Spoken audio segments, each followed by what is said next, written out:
everybody. This is Rory Francis, and you're watching another segment of Igniting American Manufacturing. And we have Chris Budihas back with us again. Hey, Chris, sir, how you doing? Here. Good to see you again. It's great seeing you. It's always great seeing you, Chris. So this month is Cybersecurity Month, and that plays into manufacturing absolutely quite a bit, and we're going to get into that. You know, cybersecurity and manufacturing, the landscape has changed so much in the past 18 months, and you know that, Chris, more than anybody. Yes, sir. And I'm looking back. In the past 18 months, I literally have written 11 articles related to one way or another to cybersecurity. Yeah. But you know, I was reading a bunch of them over this morning and the past couple of days, kind of preparing. How much from Article 1 to now, how the landscape had changed, and some of my opinions had actually changed, yes, sir. and my perspective has changed, and it's it's fairly dynamic. I'm looking at it from a different perspective. Now, you and I come at cybersecurity from two different perspectives. To me, it's digital sovereignty and supply chain, and how it relates to manufacturing. And you know, one of my favorite subjects is smart manufacturing, right? And because that opens it up to IT and OT issues, it makes the vulnerabilities for cybersecurity, you know, that much more profound. Absolutely. So that's how it comes in. And you come from it from some of that, but you come at it from your retired colonel and your military aspect. So I want to touch on all of that, you know, a little bit, and have some pet questions for you. But you tell me right now where you think we are, you know, as we enter Cybersecurity Month, where we're at and what the landscape's like, and where the military is at this point. Well, the first thing I would say is thanks for having me. It's amazing. It's funny because I watch you on LinkedIn to see your posts, and I've seen a couple of posts from other folks that are following you about manufacturing. You see the 1920s, the guy in the factory cranking a wrench, putting that nut on a bolt. Then you see somebody, you know, typing away at a keyboard that's making something. And it's ironic, not to get too much into what happened last week with the longshoremen, but I saw a great article talking about, you know, what we're trying to do in that space where, you know, my uncle was the longshoreman up in Wilmington, North Carolina. It's a really hard job. And my father was a longshoreman for 40 years. Wow, there you go, right? And then so there's a side-by-side, they show this video, the next video shows in China, and so all the longshoremen were operating in a room, the cranes on a keyboard with 3 screens. So kind of what it was and where's it going, and the ability to harness that power, right? And now you think about it, you know, some of the things we did as longshoremen, we still do, you know, operating cranes, you know, moving, you know, trucks, so on and so forth. And then see the Chinese version of it, you know, everything's automated. You know, the chassis for the trucks are essentially a robot, if you will. Same thing with the cranes. It's all being operated by a human, but the majority of that work's probably being done by the machine itself through just the precision of picking up a container, moving a container, and putting it on a vehicle, and then moving that container to some said location on the dock. It's pretty amazing to see where it's at. But going back to cybersecurity, all that stuff's vulnerable to cyber attack. Sure. Absolutely, 100%. Oh, our ports, you know, we learned, you know, some of our utilities had some issues there, you know, on the East Coast a couple of years ago. But our ports are definitely vulnerable. Yes, sir. You know. And so, like you to answer your question on the military aspect, you know, to watch the evolution over the last 10 years and Moore's Law, you know, affecting that, because the military, we're you know, going back to, because I was saying offset, you know, we love the quote, dead Greeks and dead Prussians. So Clausewitz would talk about how, you know, the military is an instrument of political, you know, power. So as we take a look at what we do as a Department of Defense, you know, everything from where we're at in the United States to where we need to go on the front line is vulnerable to cyber attack. I mean, it's to the point our doctrine we wrote in almost 5 years ago that we had air, land, sea domain, our maritime domain. We wrote in space and cyber. Why?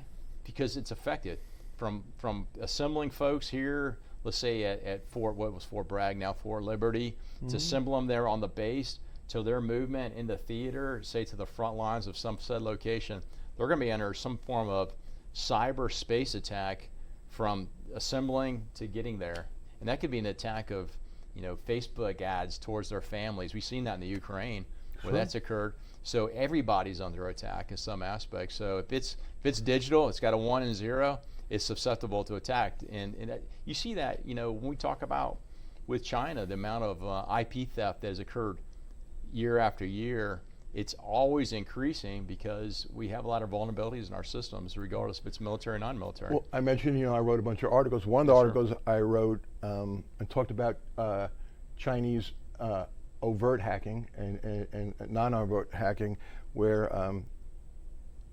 Chinese government-sponsored hacking organizations, or supposedly not, government sanctioned, but functioning inside it. The China boundaries and confines of a nation as a whole, that they're actively, hacking, and we've seen that. So our ports definitely are vulnerable. You mentioned the ILA. Just a little, the issue with robotics and some of their contentious the past couple of weeks. Just my dad was longshoreman for a bunch of years, like I said, 40. In the last few years, he was a checker.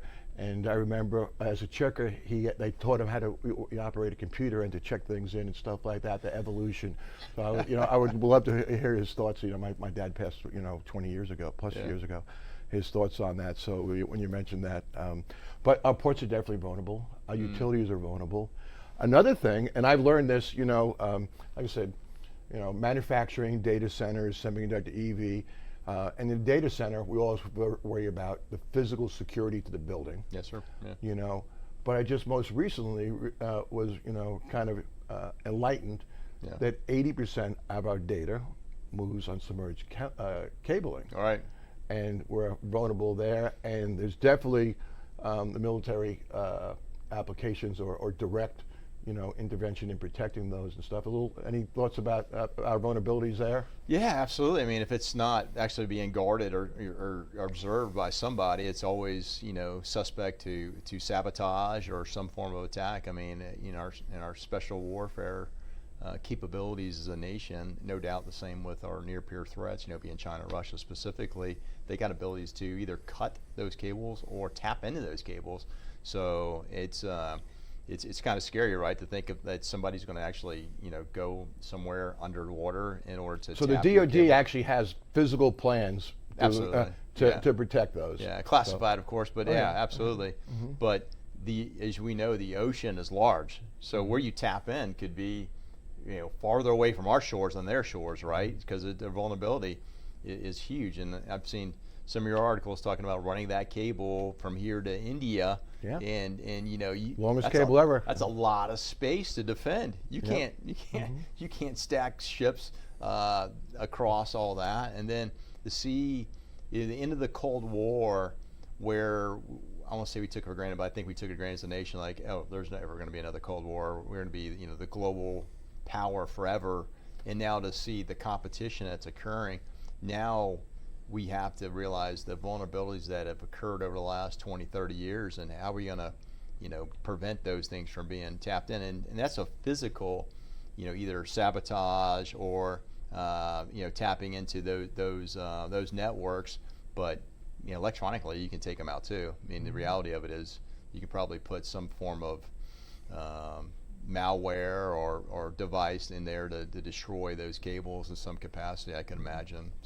So the DoD is physically protecting infrastructure, right? And that's physical and very, very tangible. They're also involved. DoD is involved in DOE in workforce development and manufacturing, because they're looking at, and tell me if I'm wrong, a strong American economy, makes for a strong America, military-wise and protection-wise, and a strong supply chain. Right. That's impervious or somewhat impervious to outside influence. And when we talk about cybersecurity, we're probably talking more about China than we are other nations. I'm correct in saying that.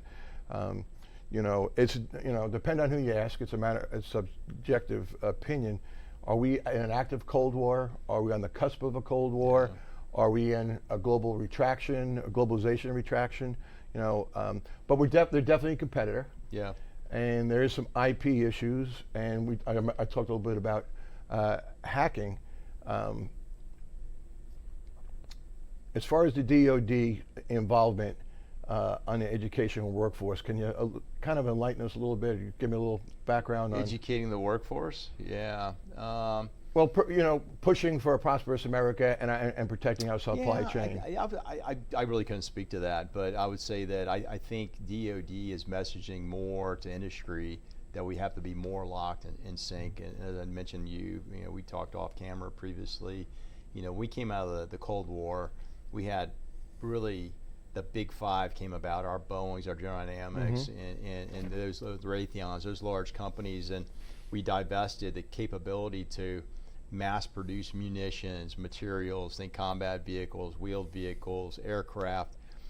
We reduced it down to those big five, and now over the last 5 years, we've seen this push for, let's get with small business and industry, and medium-sized business to produce, either a piece of material that's part of a larger component system like a radio. So we need an antenna from these guys in order to make, L3 Harris make this radio. So we're kind of pushing out because we realize some of our big industry companies are probably not moving at the speed of Moore's Law in some capacity, where a smaller company has agility in itself to kind of see more innovation. You see more innovation, right? Because they're more nimble. They're willing to take agile. Nimble and agile are perfect words or descriptors because they're willing to take those risks to kind of move forward and do the experimentation you need. Where some of our large companies, and I've got friends that work for these great companies, and they do good work for our nation. But so here's the problem with that. Quick. And there's, I do know the DoD and DOE are involved in STEM and CTE,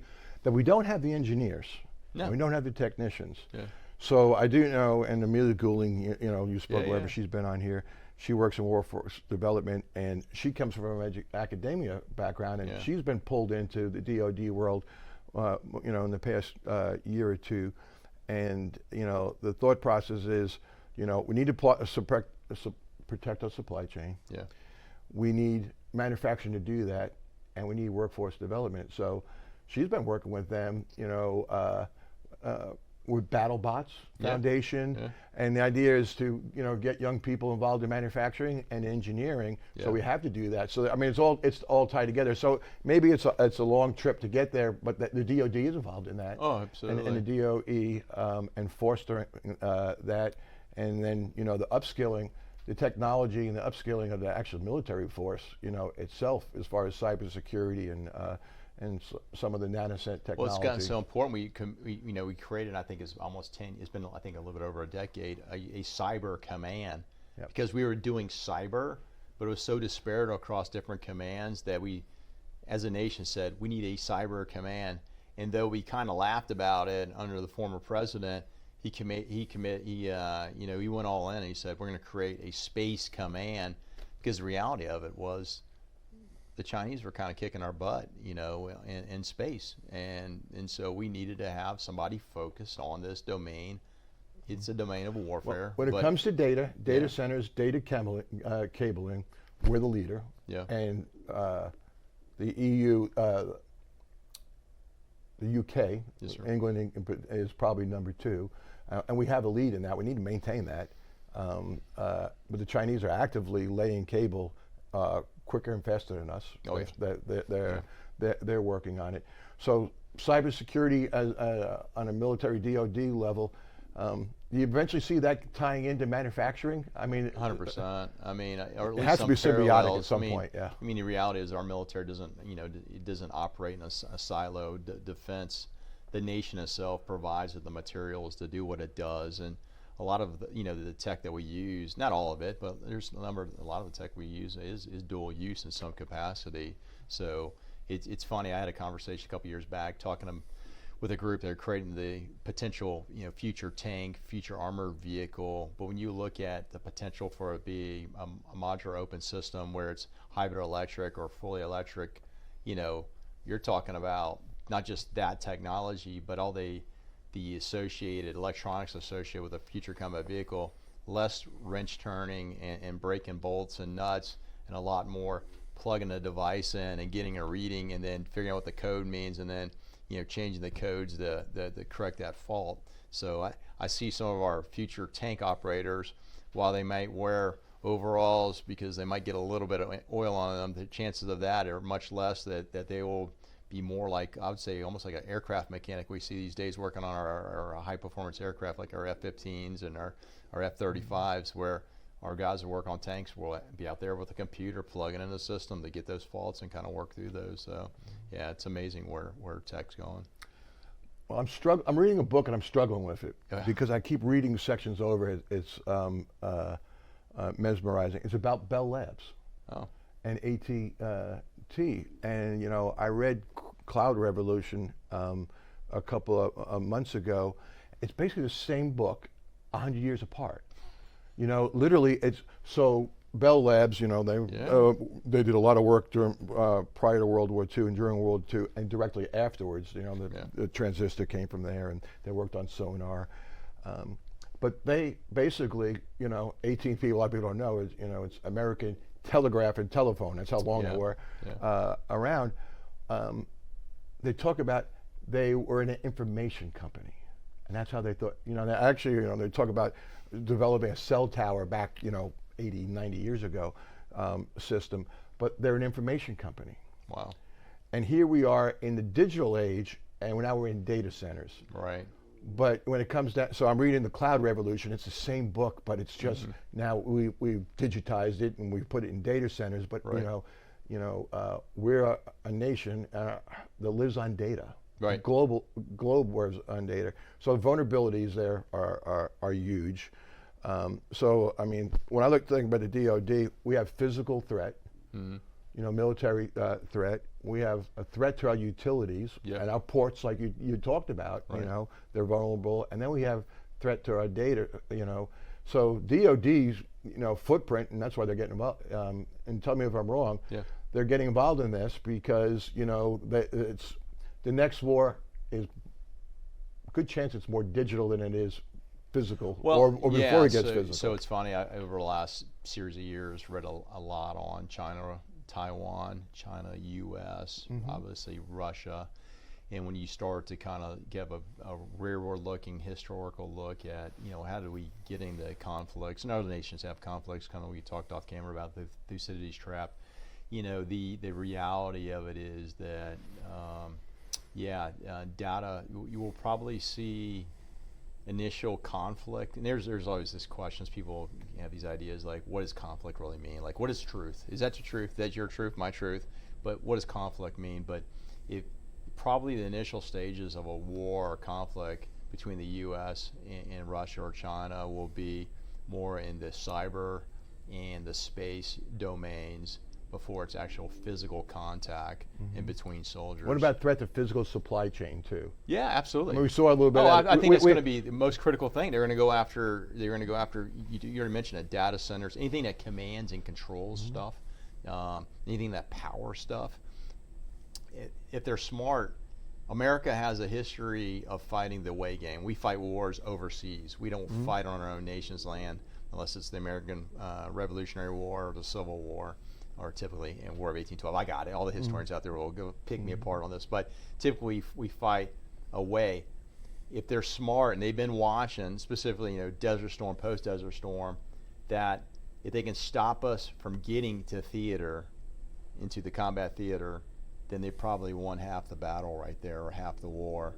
So how do you kind of preclude the U.S. from doing what they do? We had the benefit of having an Atlantic Ocean, a Pacific Ocean to give us a buffer, unlike a lot of other nations. But the reality of it is, though it's a buffer, it also becomes an obstacle for us to get there, and we'll be under attack the whole time. So how does somebody, because you think about the convoys that moved material, you know, before we entered World War II from the United States over to the UK, most of the time they were radio silent. You know, they didn't talk until they left the port of New York, and they got over to the UK.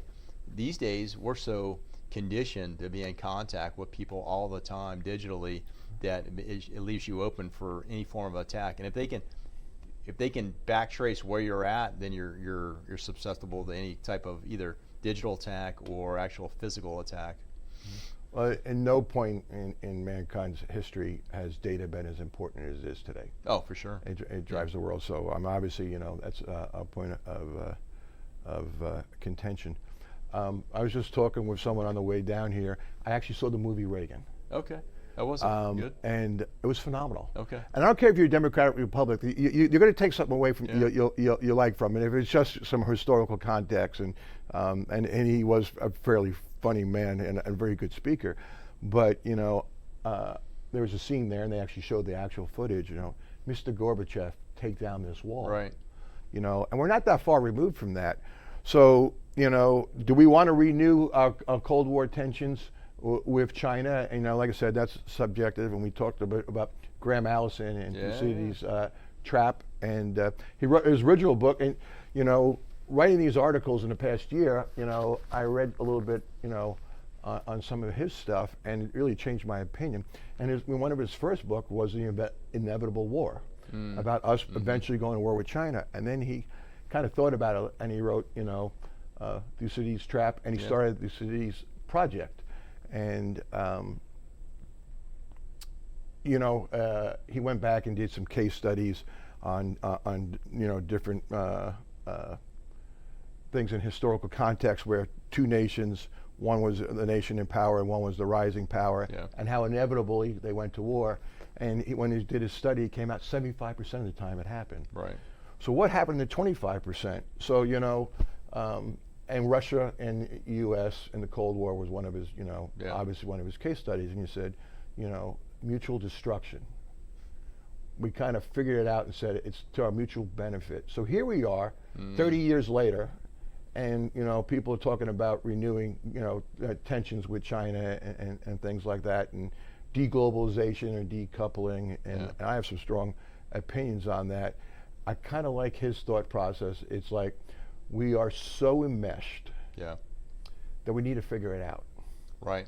We need to figure it out. But you project, strength first. We need to be able to take care of ourselves, and the Chinese know we need to know that we can take care of ourselves. So it's kind of a double-edged sword. I love the fact you said mutual destruction, because I think some people get that they think of the day after the mutual destruction of the bomb blowing up, which it could be, right? But mutual destruction of the economy could be a piece of that, right? Like so we can quickly, we're intertwined, and people, if you're not well read or well thought, about how the world's interconnected, you just can't decouple that. Go back to the strike. Here we are, a week removed from the ILA, International Longshoremen's Association, and they settled.